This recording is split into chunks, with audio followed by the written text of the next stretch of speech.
Nigerian-born British boxer Anthony Joshua has come out to explain a lot of things and his involvement in the EndSARS protest that took place in October. Recall that Nigerian youth took to the streets to protest against police brutality a few months back. While addressing the issue in an interview, Anthony Joshua disclosed that he never heard about SARS all through his stay in Nigeria. The boxer said he thought the EndSARS protest, which rocked Nigeria in October, was a fight against a virus, severe acute respiratory syndrome, which also has the SARS acronym. He then went on to disclose that it was his uncle who later called his attention to the mass protests going on in the country. For him, his uncle told him to lend his voice to the people's struggle since he has a broad platform that he could use to create awareness. Joshua stated that it was after his uncle briefed him on what is going on in Nigeria that he decided to make research about SARS and Nigeria's history in general. For Anthony Joshua, it was as a result of the research he made that he started learning about the colonial history, the structure of powers, the Hausa, Igbo, Yoruba, and also the Biafran War, which took place between 1967 to 1970. He further stated that Nigeria is a country with so many potentials, and while some people may think the EndSARS protest is about police brutality alone, but it is also about good governance that the people deserve. Anthony Joshua disclosed that he is a man of the people and he will always support what the people want and ask for. Exactly. The so-called leaders that are there, they are there because of the people. If really they have the power of their own, they should just say, oh, let the people go and sit down. There's nothing like election. Because without the people, you can't do it. And because of the way the people are coming out, and they don't want, and that is why they want that disunity about the people. Concerning the people, just for them not to understand themselves. And that is what, and they are gaining grounds. The so-called politicians, they are gaining grounds. And like I said, and I'm always talking about, the people who understand history of Nigeria, they are the IPOP, they are the Biafrans, they understand it. And the one good thing about it, and majority of the people might understand it, because the reason why we say maybe they understand it, because even their so-called leaders, the so-called leaders, even from the Southeast, majority of them know, majority of them still know, but another thing is the boldness. One thing is for you to know something, and the boldness and the patriotism about it. That is what we are talking about. Majority of the people don't even see know, especially with at least with the leaders, because of the way they have been running the country right from time immemorial. All of those who are 40, 60, 70, they know everything, but majority of them don't want to talk because maybe they have something they are trying to gain. But when you look at the younger generations, the very younger generations, majority of them don't understand anything. Just like you can imagine what this man is talking about. You can hear what this guy is talking about, that he never knew. And unfortunately, if some of the people who are in Nigeria, they don't even understand, how do you expect those who are in the diaspora to know? And even some of their parents don't even know. Some of them don't even know what is happening. Even some who even know, once they get there, they forget everything. Say, I beg, I don't come on my, I don't free from Nigeria. Some of them don't even want to talk about it. If you don't, you need to. That's why most of the time, let us be objective. Just have an open mind. If you have an open mind, you'll be able to understand some things. And immediately the so-called, all of the politicians, because when we begin to talk about, the North, see what they are doing, it's a lie. The Northerners cannot work in isolation. If the rest people from other regions, the so-called leaders, if they are not in connivance with them, if they are not supporting them. But at the end of the day, those who they believe that the so-called southern leaders, they believe that, once my family, my immediate family, once we are settled, none of my business will be. Let me concentrate on my children. Let me concentrate on my family. So that is why they will always connive with them, in as much their own bread is being buttered, around their family circle. If you can open your mind and see what is happening, some people will not be telling you, the Igbos, they want to do this, they are the ones doing this, you go and think. Even the people you are, my concern is that even if you are thinking that, okay, some people are trying to agitate, or they are trying to, you think that is your belief, that they want to sow a seed of discord among others. But those of the people, the so-called leaders or the politicians that you are supporting, just sit down and say, these people, the so-called politicians, do they really have our interest at that? What is the problem? Is it so difficult to even listen to the people or to do what the people want, do they really love you in the first place?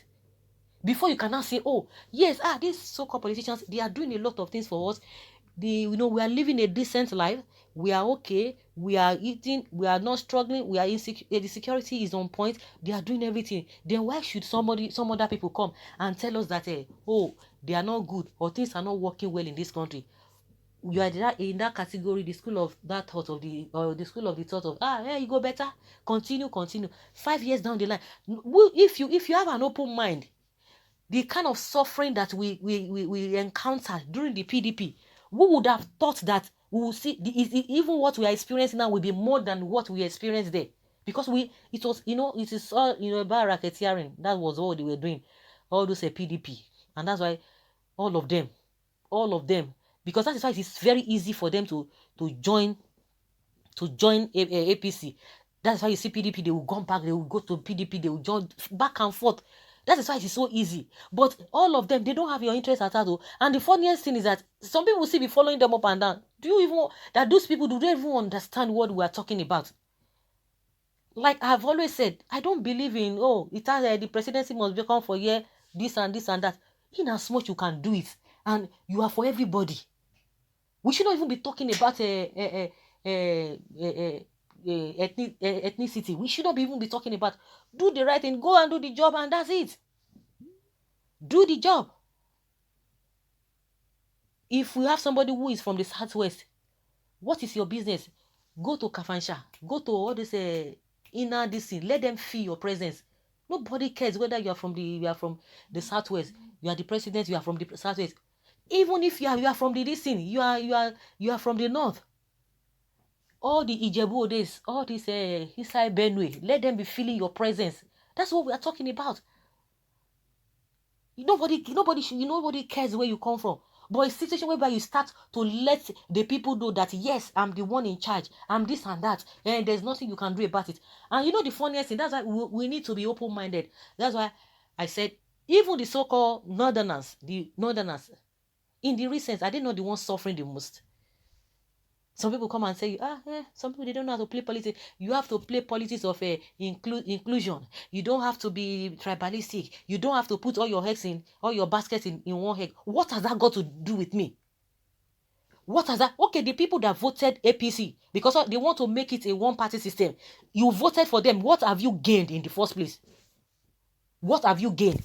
You know how to play the politics. Your people are there. What have you gained? What is the difference between now and then? Is what we are experiencing now, is it not worse than what we were experiencing then? So what are we talking about?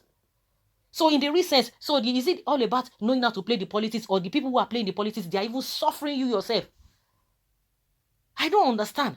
Must we go to other places to know how to live a good life? Don't we know what is good for us?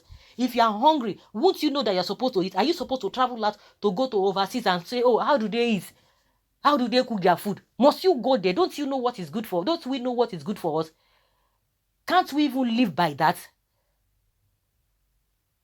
Can't we behave like that?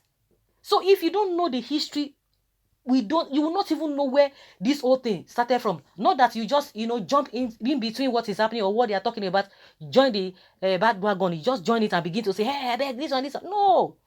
No. And today, if somebody is doing the right thing and you think, he's talking on behalf of the people, and as soon as the person changes, because if the person is genuine, the person will follow the course through to the end.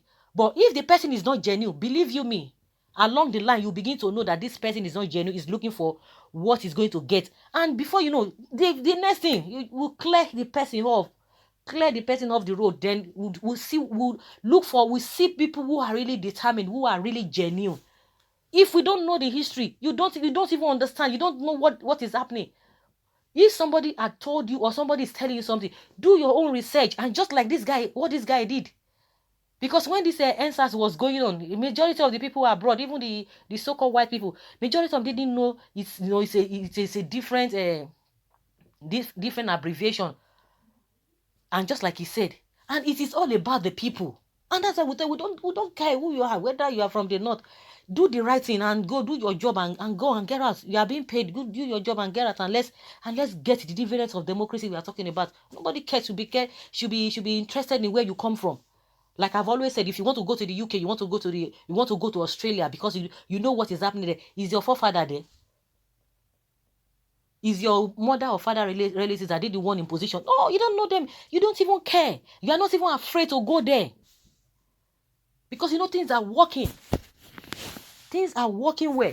So why is it that we cannot benefit or enjoy the same thing in our own country? Why is it that we can't do that? Why can't we do that? So that's what we are talking about. Now he has been able to see everything. And those who always, talk down on people, you just have to be objective, be open-minded and know what you are talking about. And you'll be able to understand better. You now see those who are saying this, X, Y, Z, you now know where they are coming from. If you have that spirit of discernment, you know who is genuine or who is not genuine. In as much, it's not going to favor the people. We pack the people, the person that particular will pack the person aside. It is all about the people. It's all about the people. Can you imagine? Well, Nigeria SARS is worse than the virus you mean. That's what someone is telling him. You can imagine somebody is saying, oh, Anthony Joshua, that he has not said anything. He has said nothing. And somebody says, do you even know your history? Or God, talk your own. We are listening. What do you want from him? Money. Poor beggar like you. And those are the people who are talking. He said the guy did not say anything. Because these are anti-people. Because he said whatever the people want is what, where do people want? Where do people want to go? That is what he believes in. And that's why this one feels that he never said anything. He never said anything. To come and praise all these politicians that have destroyed people's lives.